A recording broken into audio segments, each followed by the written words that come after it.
अगले दिन 26वीं पुतली मृगनयनी ने राजा भुज को जो कथा सुनाई वह इस प्रकार है। राजा विक्रमादित्य न सिर्फ अपना राजकाज पूरे मनोयोग से चलाते थे, बल्कि त्याग, दानवीरता, दया, वीरता इत्यादि अनेक श्रेष्ठ गुणों के धनी भी थे। वे किसी तपस्वी की भांति अन्न जल का त्याग कर लंबे समय तक तपस्या में लीन रह सकते थे। ऐसा कठोर तप कर सकते थे कि इंद्रासन डोल जाए। एक बार उनके दरबार में एक साधारण सी वेशभूषा वाले एक युवक को उनके सैनिक पकड़ कर लाए। वह रात में बहुत सारे धन के साथ संदिग्ध अवस्था में कहीं जा रहा था। उसकी वेशभूषा से लग नहीं रहा था कि वह इस धन का वह मालिक है, इसलिए सिपाहियों को लगा शायद वह चोर हो और चोरी के धन के साथ कहीं चंपत होने की फिराक में हो। राजा ने जब युवक से उसका परिचय पूछा और जानना चाहा कि यह धन उसके पास कैसे आया, तो उस युवक ने बताया कि वह धनाढ्य स्त्री के यहाँ नौकर है और सारा धन उसी स्त्री का दिया हुआ है। अब राजा की जिज्ञासा बढ़ गई और उन्होंने जानना चाहा कि उस स्त्री ने उसे यह धन क्यों दिया और वह धन को लेकर कहाँ जा रहा था। इस पर वह युवक बोला कि अमुक जगह रुककर स्त्री ने प्रतीक्षा करने को कहा था। दरअसल उस स्त्री के उससे अनैतिक संबंध हैं और वह उससे पति की हत्या करके आकर मिलने वाली थी। दोनों सारा धन लेकर कहीं दूर चले जाते और आराम से जीवन व्यतीत करते। विक्रम ने उसकी बातों की सत्यता की जांच के लिए तुरंत उसके बताए पते पर अपने सिपाहियों को भेजा। सिपाहियों ने आकर खबर दी कि उस स्त्री को अपने नौकर के गिरफ्तार होने की सूचना मिल चुकी है।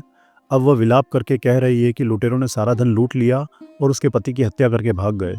उसने पति की चिता सजवाई है और खुद को पतिव्रता साबित करने के लिए सती होने की योजना बना रही है। सुबह युवक को साथ लेकर सिपाहियों के साथ विक्रम उसी स्त्री के घर पहुंचे तो दृश्य देखकर सचमुच चौंक गए। स्त्री अपने पति की चिता पर बैठ चुकी थी और चिता को अग्नि लगने वाली थी।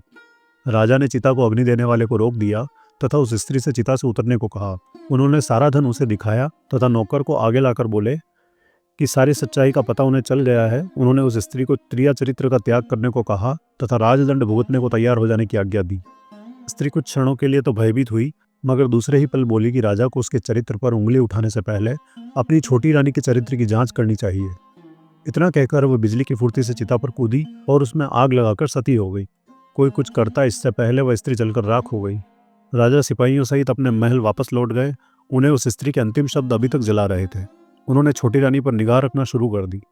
एक रात उन्हें सोता समझकर छोटी रानी उठी और पिछले दरवाजे से महल से बाहर निकल गई। राजा भी दबे पांव उसका पीछा करने लगे। चलकर वह कुछ दूर पर धुनी रमाए एक साधु के पास गई। साधु ने उसे देखा तो उठ गया और उसे लेकर पास बनी कुटिया के अंदर चले गए। विक्रम ने कुटिया में जो देखा वह उनके लिए असहनीय था। रानी निर्वस्त्र होकर उस साधु का आलिंगन करने लगी तथा दोनों पति पत्नी की तरफ बेझिझक संभोगरत हो गए। राजा ने सोचा कि छोटी रानी को वे इतना प्यार करते हैं, फिर भी वह विश्वासघात कर रही है। उनका क्रोध सीमा पार कर गया और उन्होंने कुटिया में घुसकर उस साधु तथा छोटी रानी को मौत के घाट उतार दिया। जब वे महल लौटे तो उनकी मानसिक शांति जा चुकी थी। वे हमेशा बेचैन तथा खिन्न रहने लगे। सांसारिक सुखों से उनका मन उठ गया तथा मन में वैराग्य की भावना ने जन्म ले लिया। उन्हें लगता था कि उनके धर्म कर्म में जरूर कोई कमी थी, जिसके कारण भगवान ने उन्हें छोटी रानी के विश्वासघात का दृश्य दिखाकर दंडित किया। यही सब सोचकर उन्होंने राजपाट का भार अपने मंत्रियों को सौंप दिया और खुद समुद्र तट पर तपस्या करने के लिए चल पड़े। समुद्र तट पर पहुंचकर उन्होंने सबसे पहले एक पेड़ पर खड़े होकर समुद्र देवता का आह्वान किया। उनकी साधना से प्रसन्न होकर जब समुद्र देवता ने उन्हें दर्शन दिए तो उन्होंने समुद्र देवता से एक छोटी सी मांग पूरी करने की विनती की।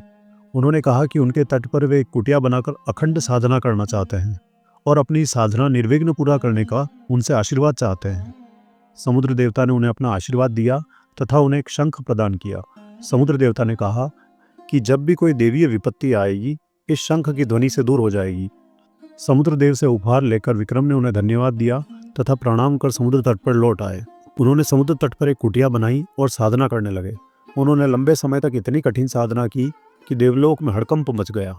सारे देवता बात करने लगे कि अगर विक्रम इसी प्रकार साधना में लीन रहे तो इंद्र के सिंहासन पर अधिकार कर लेंगे, और इंद्र को अपना सिंहासन खतरे में दिखाई देने लगा।